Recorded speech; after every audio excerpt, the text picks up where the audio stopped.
කොහෙද යන්නේ? ආත් එක්ක යනවා. ඔබ ඉච්චර යන්න එපා. සපත්තුට වතුරයයි. ඔව් ඒක තමයි යට හැකි බබාර.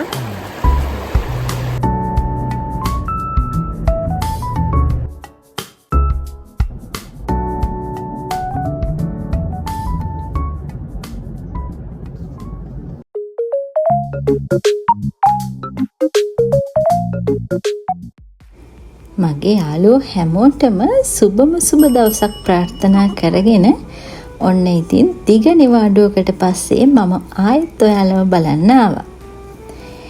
ඉතින් මම මෙච්චර දවස් ඔයාලට වීඩියෝ ගෙනාවේ නැති හේතුව මම ඔයාලට වීඩියෝ එකේ ඉස්සරහදී කියන්නම්. ඉතින් එන්නකෝ අද අපිත් එක්ක පොඩි ගමනක් යන්න. මෙන්න මේ බස් එකේ නැගලා තමයි අද ඔයාලා ඉන්න ඕනි මාත් එක්ක. අපි මේ යන්නේ නගානෝ ප්‍රාන්තයේ තියෙන මත්සුමොතෝ කියන නගරයේ කමිකොචි වලට. කොහෙද යන්නේ?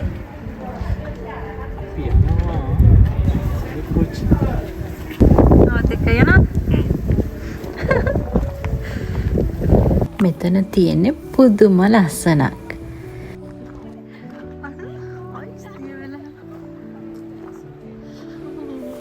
චුබු සංගකු ජාතික වනෝද්‍යානයේ ස්වභාවික තත්වයෙන් සංරක්ෂණය කරපු ජපානයේ ජාතික සංස්කෘතික වත්කමක් විදිහට මේ කමිකොචි කියන තැන නම් කරලා තියෙනවලු. ඉතින් අද අපි යමු මෙතන තියෙන මේ ලස්සන බලන්න. ඔයාලට මේ පේන්නේ අසූසා ගඟ. මේ ගඟේ ඉවුරු දෙක යා කරලා ලස්සන එල්ලෙන පාලමක් තියෙනවා. අපි යමුකෝ ඉස්සරහට ඒකත් බලන්න. ඒකට කියන්නේ කප්පා පාලම කියලා.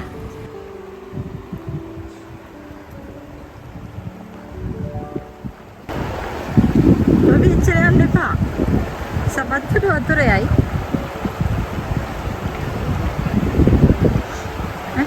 බෑ සපත්තුට වතුර ගියොත් මගේ එකේ වතුර යනවා.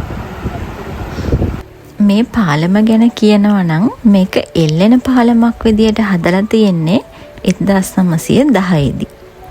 දැන් තියෙන පාලම ප්‍රතිසංස්කරණය කරලා තියෙන්නේ 1997 දී. ඕවනේ. සීතලයිනේ. එච්චර සීතල නෑ. ඉතින් අර අයිස් දියවේ වියන්නේ.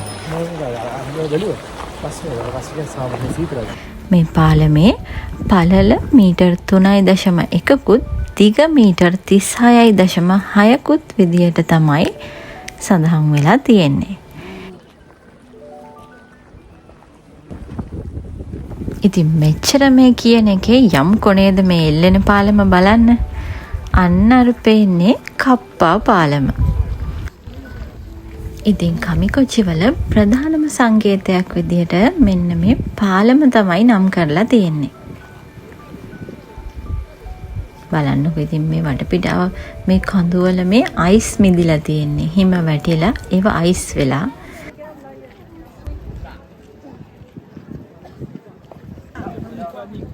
වසන්ත කාලයේ මුල ඉඳලා සීත කාලයේ ආරම්භය වෙනකන් අපිට කමිකොචි යන්න පුළුවන්. හැබැයි සීත කාලේදී නම් කමිකොචි සම්පූර්ණයෙන්ම හිම වලින් වැහෙනවා. මේ අසූසා ගඟ පවා තනිකරම අයිස් කුට්ටියක් බවට පත් වෙනවා. ඉතින් ඊට පස්සේ නම් මේ ගමන ගොඩක් දුෂ්කර ගමනක් වෙනවා. මොකද අපිට පෞද්ගලික වාහනයකින් මේ තැනට යන්න බෑ. අපි මෙතනට එනකොට උමම් මාර්ග ගොඩක් පහු කරගෙන එන්න ඕනි. එහෙම එනකොට අතරමඟ හම්බෙන කාමා උමගෙන් මෙහාට අපිට අපේ පෞද්ගලික වාහන ගෙනියන්න බෑ. අපි අපේ වාහනේ එතකොට එතන තියෙන පාකින් එකක නවත්තලා සුළු ගෙවීමක් කරලා ඊට පස්සේ කමිකොචි වලට එන පොදු ප්‍රවාහන සේවයක් තියෙනවා.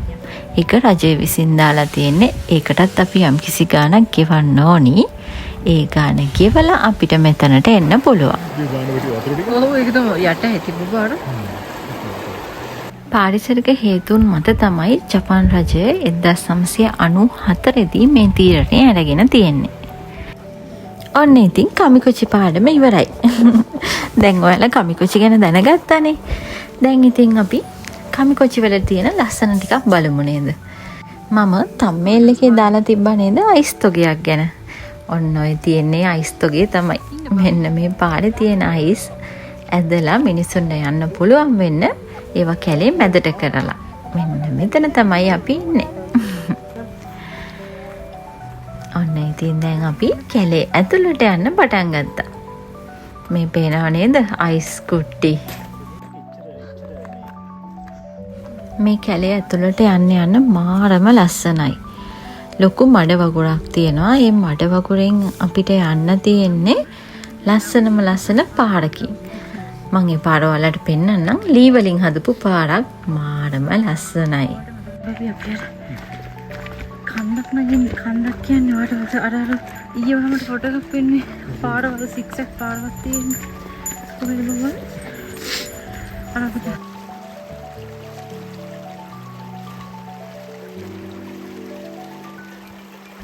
ඇත්තටම මේක නම් ගන්න ඕන එක්ස්පීරියන්ස් එකක්. බලන්නකො තියෙන ලස්සන. මම ඔයාලට ලී පාරක් ගැන කිව්වා නේද? මෙන්න මේක තමයි ඒ. බලන්නකෝ අනේ වෙනම ලෝකයකට යනවා වගේ මාරම ලස්සනයි.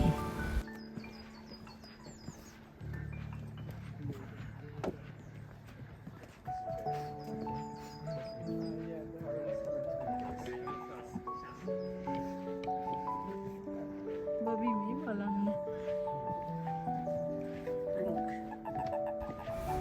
පේනව නේද කවුද ඉන්නේ කියලා? වීඩියෝ එක පටන් ගද්දිම මම ඔයාලට කිව්වානේ මම කියන්නම් කියලා. මොකද මෙච්චර දවස් වීඩියෝ ගෙනාවේ නැත්තේ කියලා. ඉතින් මේ පාරේ යන ගමන් මම මේ කතාවත් කියන්නම්කෝ. මම මේ දවස්වල ජපන් භාෂාව ටිකක් වැඩි දුර ඉගෙන ගන්නවා.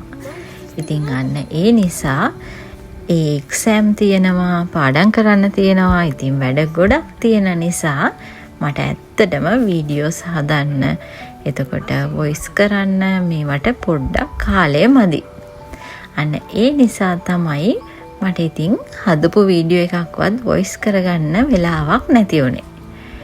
මේකත් හදලා ගොඩක් කල් ඒත් ඉතින් ගේන්න තමයි මට චුට්ටක් පරක්කු වුණේ. ඒත් ඉතින් මම ඔයාලට ෂෝට් වීඩියෝස් දානවානේ. ඉතින් ඔයාලා මගේ ෂෝට් වීඩියෝස් බලන්නකෝ. පේනව නේද මෙතන තියෙන ලස්සන පුදුමාකාර ලස්සන නිස්කලංක පරිසරයක් තමයි තියෙන්නේ. මාරම ආසයි හිතෙනවා දැක්කම. ඉතින් ජපානයේ ඉන්න කෙනෙක් නම් ඔන්න ඉතින් මේ එක්ස්පීරියන්ස් එක නොවරදවාම ගන්න. ඔයාට වෙලාව කලාව තියෙන විදියට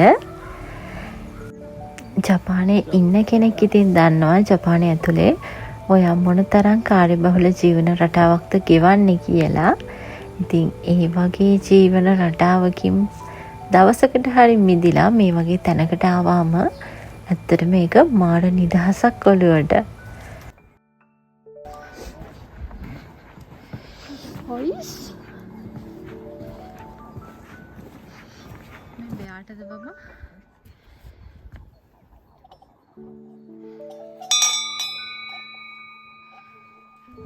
ඔයාලට පේනවද මේ දියඇලි වල ඇතුලේ වතුර තාමත් මිදුණු අයිස් කැට. මේ සුදු පාටට තියෙන්නේ. මොනවද බලන්නේ? මමද? ඔව්. මම බැලුවේ මේ අද වහීද කියලා බැලුවේ. බලන්නකෝ මෙයා ඉතින් මේ වහීද කියලා කල්පනා කර කර ඉන්නවා. පේනවද මේ අයිස් වගේ වතුරෙත් මාළුවෝ ඉන්න විදිය?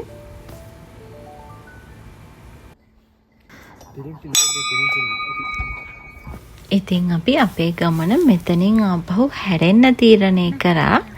මොකද දැන් චුට්ටක් හවස් වේගෙන තමයි එන්නේ. අන්න ඉතින් අපි අපේ වාහනේට ඇවිල්ලා දැන් මේ යන ගම.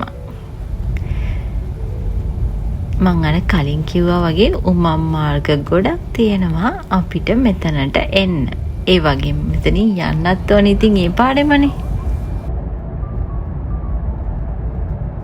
ඔන්න ඔය විදිහට තමයි අපේ දවස් දෙකක කමිකොචි ගමන ඉවර වුණේ.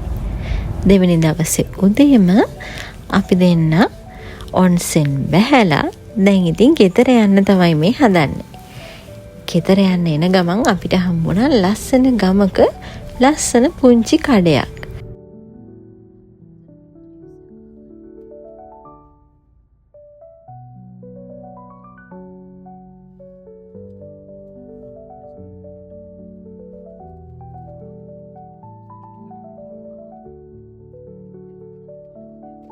ඒක එළවලු කඩයක්.